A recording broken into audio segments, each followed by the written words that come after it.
ఎడారిలో సెలయేర్లు. జూలై 30. గిన్నెడు చన్నీళ్లు మాత్రము. మత్తయి 10:42. ఈ ప్రపంచంలో మనం బ్రతికేది ఒక్కసారే.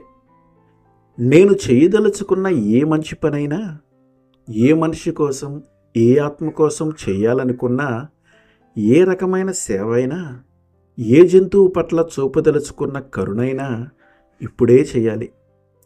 దాన్ని నిర్లక్ష్యం చేయకూడదు, వాయిదా వేయకూడదు.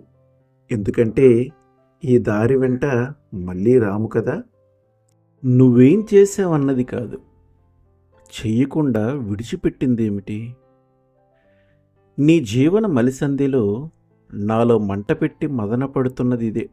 ఆప్యాయంగా పలకలేకపోయిన అనునయ వాక్యం, రాయడానికి నిర్లక్ష్యం చేసిన లేఖ, పంపుదామని మర్చిపోయిన పూలమంజరి, ఎదుటివాడి దారికి అడ్డంగా ఉన్న శిల. బలముండి కూడా దాన్ని తొలగించుకుంటే ఎలా? హృదయ వేదనలో ఉన్నవాడికి ఓదార్పుగా ఒక్క మాట చెప్పలేదు. ఆప్యాయత, ఆత్మీయత, ఓ శీతల స్పర్శ, చేతనయుండి కూడా తీరికలేదు. చిన్న చిన్న పనులు చేయటం మానేశావు.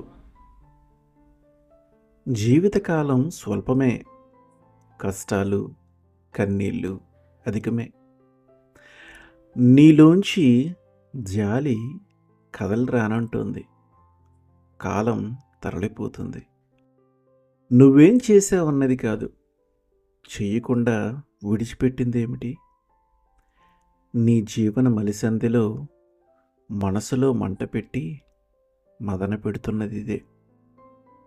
ఆమెన్.